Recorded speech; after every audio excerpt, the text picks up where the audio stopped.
وأنت لا تريد بإحسانك إلا وجه الله. وأنا أعرف رجلا من أهل مصر حج قبل 32 عاما يوم كان شابا، ثم لما ركب السيارة التي تحمل 9 أفراد كان في المقاعد الأمامية رجل وامرأة، وكان في المقاعد الخلفية امرأة طاعنة في السن محرجة من شدة الزحام، وسنها وبدنها لا يساعدها على ذلك.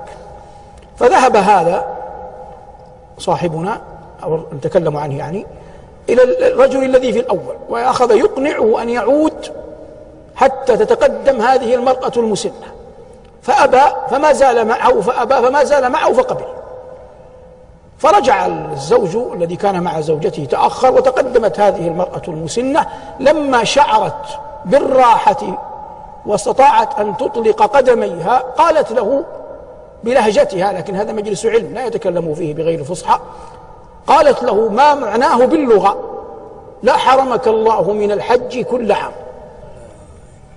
حج إلى الآن أنا أعرفه 32 حجة منذ أن دعت له، حج 32 حجة منذ أن دعت له تلك المرأة، ويأتي عليه العام ويدنو الحج ولا مال معه أحيانا ولا نية له، فإذا به من غير أن يشعر يساق إلى الحج سوقا ببركة دعاء امرأة. يقول علي رضي الله عنه: إن الله أخفى 2 في 2، أخفى رضاه في العمل الصالح، فلا تدري أي عمل صالح صنعته هو لله أرضى، وأخفى أولياءه في عباده، فلا تدري أي عباد الله هو ولي لله.